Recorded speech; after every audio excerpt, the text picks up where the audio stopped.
I had a kind of specific question about some incidents that have come up in the community. I'm sure you've heard about the Community Free Store PDX and some of the incidents that have happened there. For folks who are watching from home, the Community Free Store is a group of mutual aid activists that are handing out food, clothing, hygiene kits, and full disclosure, they were doing this on a private, empty lot that was owned by somebody else. So that is obviously a crime. But it is my understanding, and I actually personally witnessed and went there in person and saw that there were 10 to 11 police vehicles on site, not once but twice, and about 20 officers dispatched there. Considering that it wasn't, a violent situation, people were handing out free items, maybe in a space that they shouldn't have been allowed to be. I'm just curious about, one, if that was a 911 call that was requested and then dispatch decided to send 10 cop cars there with 20 officers, or if that was a private request from an individual citizen to have police show up there with that level of force. I'm just curious because it seemed like a really heavy use of police resources in the evening, which is a really critical time, I think, for you guys to be patrolling for something that was relatively benign. I don't know the answers to how that call was initiated or what call type it is. I'm happy to send you a copy of that call. That's all public record. So we can certainly do that. We did have Commander Hughes looking into that.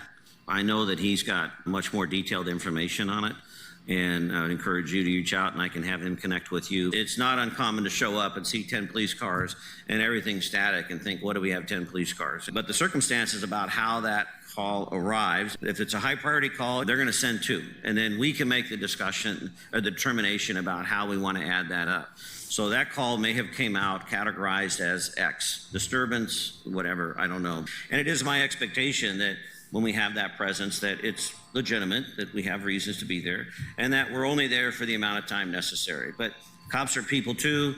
They stand around, they see somebody they haven't seen in a while, they get to visiting and lose track of time. I think this speaks to, I know this isn't part of the question, but I think it speaks to the number of officers who were at Councilor Canal's public meeting. We had 5 officers show up. That wasn't my expectation. I wanted a couple officers to come by so they can hear from you and hear from the community.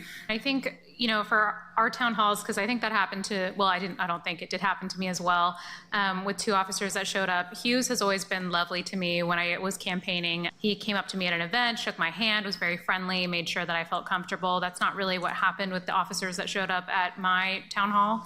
Maybe there's an intention impact aspect to it, but I'm also not stupid, and I see what's happening with my own eyes, and I trust the evidence of my own eyes because I know the difference when someone is doing community policing. I also still think that I have seen the Community Free Store operate, and there are a lot of people getting services there that frankly our government should probably be providing, and we're not, and that's why the community is having to show up together to give out free resources like COVID kits, clothes, etc. And I understand the aspect of private property, right, and them being on an empty lot and that being an issue. But when 10 to 11 police cars are there with 20 officers, that is incredibly heavy-handed. If there's nothing violent going on, if there's nothing serious, I would expect that it would be much lower. So if there is a 911 call and I'm looking to BOEC, I want to see that 911 call. If this was a call made from a resident in Old Town that privately contacted officers to show up, I would like to see that as well, because it's also my understanding that members of the district attorney's staff showed up who are unrelated to this sort of patrol. It seems like it was kind of coordinated outside of the normal bounds of how these calls should be dispatched. And I think that's very serious given our limited resources. So I would just love to see more evidence about how that all came forward. We've had a few references, colleagues, to things in my district. What I would say is there is no greater ground zero for me as the District 4 counselor than Old Town.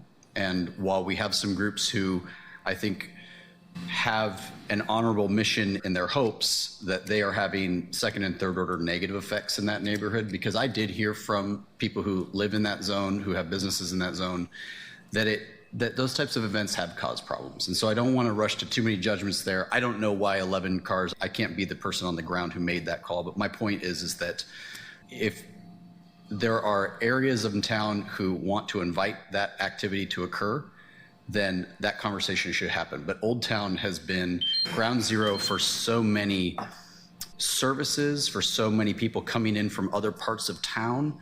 I think we are also a little bit on edge in Old Town when anything kicks off. It hasn't been a great experience the last few weeks with this group, and I think that there are solutions at hand that we can work through, but it's hard to not respond as the counselor who has those areas who, you know, I do get occasionally a call or a text from somebody who about a thing going on in a variety of different areas, and you always wonder, has that person called 911? But at the same time, public is going to reach out to their elected representatives, and I think that we're going to be able to reach out to the leadership and say, quick note, something's going on. And I think that's a responsible act because it's just a passing of information. I'm going to always look out for Old Town. I hope if you all have some connections in that group, we can work through it because it hasn't been a positive experience, and we've got to fix it. I hope it doesn't take 11 cops to fix something, but we've got to fix something because it has been unwelcomed. And I know that this Thursday they're planning on another event, auxiliary groups, that seems very targeted at a business based on some specific ethnicity issues that I think we've got to get in front of, because this stuff, we all know it cascades. And in Old Town, things cascade even faster. I would rather we show up in force quickly to stop a cascading effect than allow things to deteriorate to the point where, and we have seen it, stuff is happening in the streets and the cops are just observers because there's no way to stop it. So more commentary. Sorry, Chair, for taking down that path. We were in my district. I had to comment a little bit. Understood. Good afternoon. My name is Marie Tyval, and I'm here as a person of white privilege to testify that PPB needs to be subjected to budget cuts. As reported by Community Free Star IG account on March 6, cops swarmed the block with at least 11 cop cars and began pushing folks. 3 community members were detained and cited. 1 community member was pulled onto the street by multiple cops and then cited for being on the street.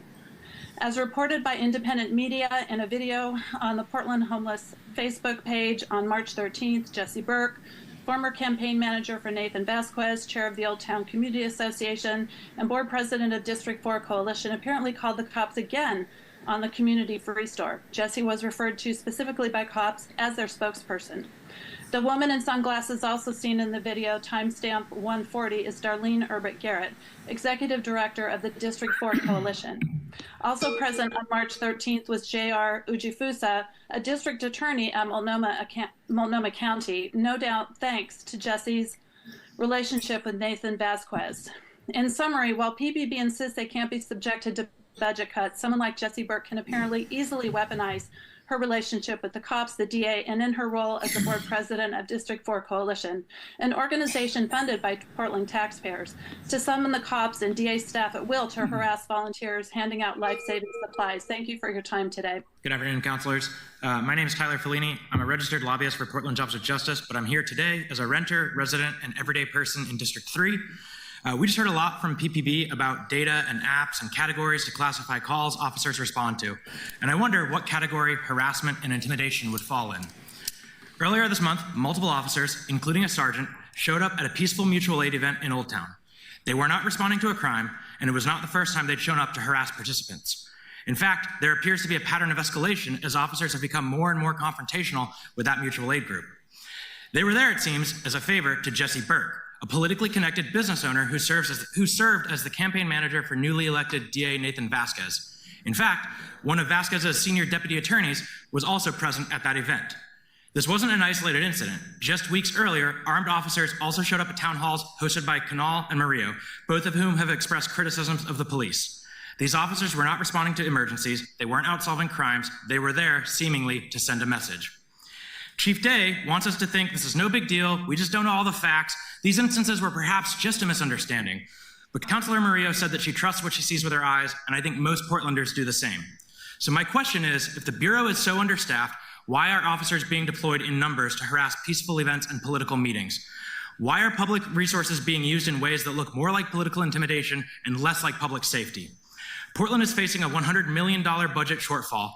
This is a budget year, and every dollar matters. I urge you to carefully scrutinize how PPB allocates its personnel and ensure that additional resources, if any, go toward real public safety, not political favors. Portlanders deserve accountability, not harassment. Thank you. I'm Charlie Michelle Wesley, descendant of multiple Northwest tribes on this, our land. It's ridiculous for cops to respond to a mutual aid event anytime, but during a budget crisis, and use intimidation at town halls. Apparently, core values be cursed when those who entertain and serve the dominant, the powerful, the financially secure, and the well-connected because of who they were endorsed by and believe arrest is the solution to human suffering can snap their fingers and over-policing occurs to intimidate, harass, and abuse our vulnerable.